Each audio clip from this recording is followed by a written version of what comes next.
Assalamualaikum pengiringi salam bismillah pemuka katu mulunyo katu kadisambahkan samu mengucap puji syukur kita kepada Allah.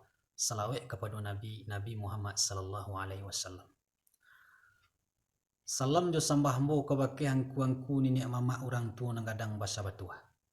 Namba urek sabana tunggang namba pucuk sabana bule di nagari dah narampak daun narimbun di pusaku putih lambe buah naranun makanan orang salam.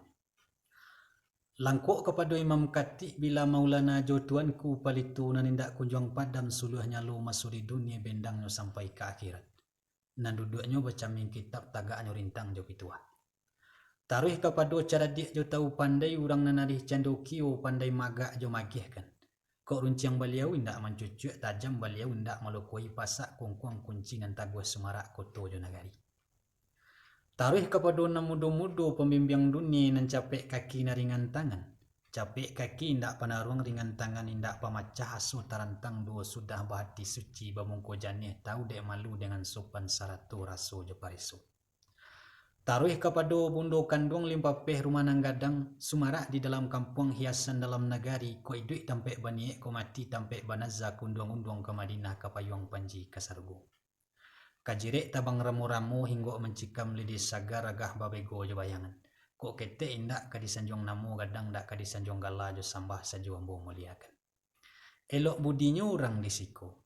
Setibo kami dipabasukan. Basa pula manan sabidang takwa pintu bakai lalu tabantang lapiak paradani tedang ayi juadah nang katangah talatak puluh di kariban kita masing-masing. Jika dilihat dipandangi.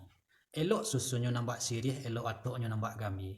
Gamak sadang kacak tabau tampan nado lelo tapakai indak bacacek je bacaca alala cekui isan paruno. Sananglah hati kami memandangi, baala dek kasanang hati kami dek angku malin dak tabacokan dek tukang dak talukihkan Allah sajonan kata.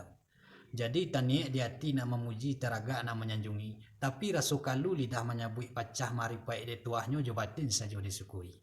Adapun kemudian daripada itu,